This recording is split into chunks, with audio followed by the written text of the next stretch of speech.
My topic is pesticide poisoning in developing nations.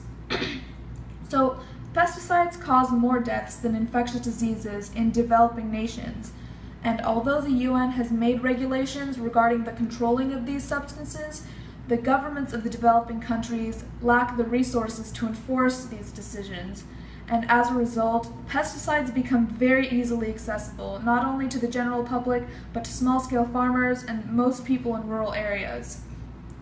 And since there's a lack of education in rural farmers, these rural farmers tend to overuse these pesticides or use them very unsafely.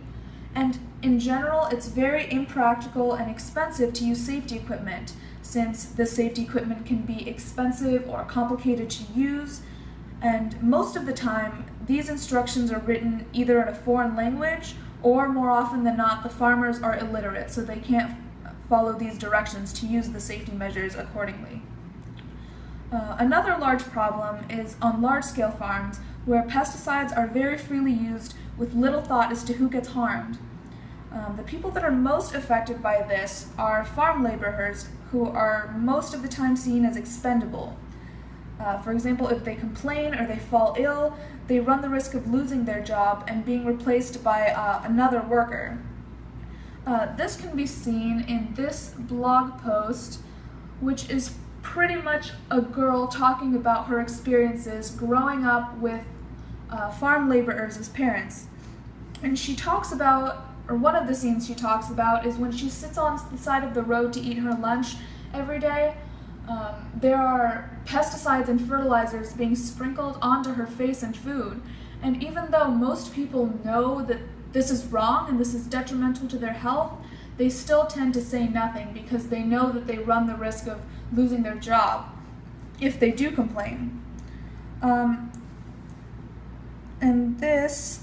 There are several methods of detecting some of these pesticides in foods and other substances, and one of these methods is using something called enzyme biosensors. So pretty much what the enzyme biosensors are they use macromolecules to attach to a certain element. Then you can see how much of that pesticide is present in a certain substance. And although these may be good detection strategies, they are very expensive, and therefore they are not very commonly used in developing countries, poor regions, rural areas. So a good alternative to pesticides is something called integrative pest management. And pretty much what this is it's a more holistic approach. So you look at things like the pest's life cycle, their breeding cycle, and it puts more emphasis onto preventative measures instead of just using pesticides, because overusing pesticides does build resistance in these pests, which over time causes your crops to fail, which is obviously not what is desirable. So in order to reduce illnesses caused by pesticides in these third world countries, it will be important to substitute pesticides for systems like integrative pest management. Thank you.